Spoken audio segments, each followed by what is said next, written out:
संजय राउत जी। Deputy chairman sir, बहुत ही महत्वपूर्ण और गंभीर विषय पर हम आज डिबेट कर रहे हैं। किसी ने ठीक कहा कल यहाँ, हमने और हमारे पूर्वजों ने इस प्रकार की महामारी आएगी और इतना बड़ा संकट आएगा ये कभी हमने सोचा नहीं था। कोविड-19 संक्रमण की चिंता पूरे विश्व में है, लेकिन जिसके घर में, जिसके परिवार में ये कोविड-19 का हमला हुआ है, उनका प्रेशर क्या होता है ये कल जया जी ने बताया। और ये मैं भी महसूस कर रहा हूँ जया जी कि मेरी माँ जिनकी उम्र 80 साल की है वो भी कोरोना संक्रमित है और 15 दिन से वो अस्पताल में आईसीयू में है। मेरा जो भाई है छोटा, जो विधायक है महाराष्ट्र विधानसभा का, वो भी कोरोना संक्रमित है, वो भी आईसीयू में है। मैं ये इसलिए बताना चाहता हूँ कि कल वहाँ से हमारे साथी वहाँ बैठकर हमारे निंदा कर रहे थे कि आप लोग क्या कर रहे हो, आप कुछ नहीं कर रहे हो। लेकिन हम लोग जो लोक प्रतिनिधि है, जो राजनीतिक कार्य करता है, हमको लोगों में जाना पड़ता है, लोगों से मिलना पड़ता है, लोगों की मदद करनी पड़ती है जाकर। इसी वजह से हमारा भी संक्रमण होता है और हमें भी इस संकट से जूझना पड़ता है। एक बात समझी जानी चाहिए कि ये कोई राजनीति की लड़ाई नहीं है, अपनी और दूसरों की जिंदगी बचाने की लड़ाई है और इससे हर व्यक्ति को अपना योगदान देना है, तभी देश की तबीयत खुशनुमा रहेगी।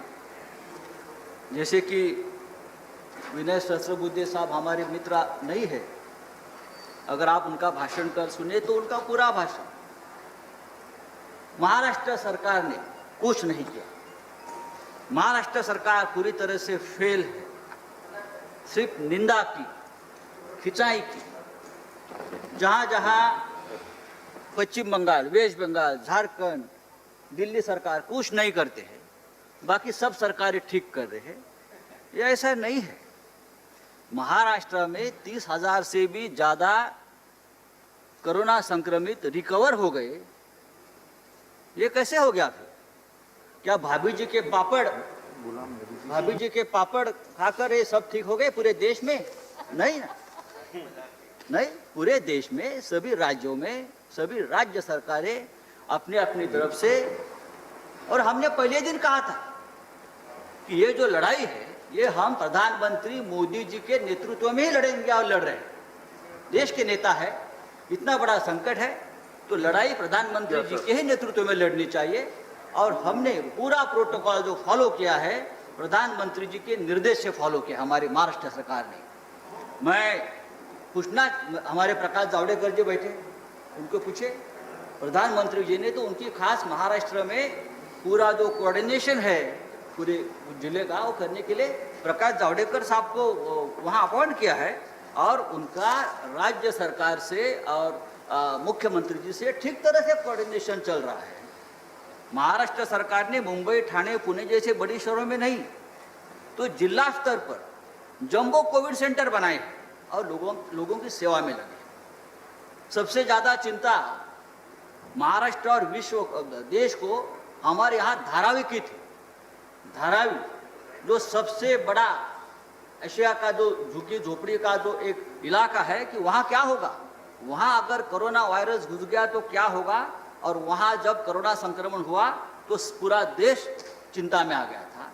लेकिन आज धारावी का संक्रमण पूरी तरह से नियंत्रण में है और वर्ल्ड हेल्थ ऑर्गेनाइजेशन ने उसके लिए हमारी पीठ थपथपाई है, बीएमसी की, WHO ने। दूसरा हमारा मुंबई का इलाका वरली कोलीवाड़ा, वहाँ सबसे ज़्यादा फिशरमैन कम्युनिटी रहती है, बहुत कंजेस्टेड एरिया है, वहाँ भी संक्रमण बढ़ा तो सब चिंता में आ गए। लेकिन वहाँ भी वहाँ के जो हमारे विधायक है और मंत्री जी है आदित्य ठाकरे जी ने पूरा आज वहाँ का संक्रमण खत्म किया। और हमारे हेल्थ मिनिस्टर साहब जो है हर्षवर्धन डॉक्टर साहब, उसने भी उसके लिए उनको शाबाशी दी है। तो मैं देखिए, आरोप लगाना ठीक है, लेकिन जो काम करते हैं उसकी देखिए। अगर मैंने ये कहा कि उत्तर प्रदेश में जो हमारे ही मैं मानता हूँ कि चेतन चौहान साहब देश के सबसे बड़े क्रिकेटर की मौत हो गई, उस बारे में मैं विधान परिषद वहाँ की एक नेता का भाषण सुन रहा था। वहाँ की जो अव्यवस्था है उनकी वजह से चेतन चौहान का मृत्यु हो गया, इस प्रकार का आरोप वहाँ लगाया है विधायक ने। तो लेकिन ये आरोप लगाने का वक्त नहीं है।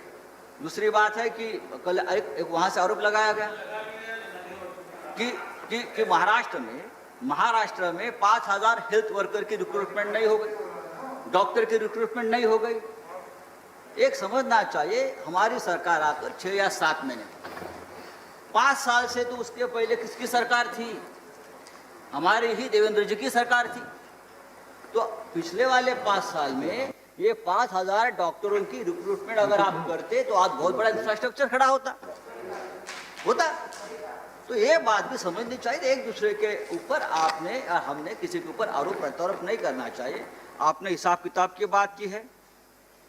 मुझे मालूम है कि अभी केंद्र सरकार ने 1 सितंबर से पूरा मेडिकल इक्विपमेंट की मदद करना बंद कर दी है।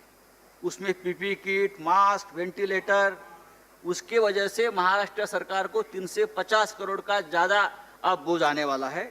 तो पीएम केयर फंड जो आपने बनाया है उसमें हजारों करोड़ रुपए CSR फंड से जमा किए हैं, वो किसके लिए है? वो भी सभी राज्यों के लिए है, वो आपको देना पड़ेगा।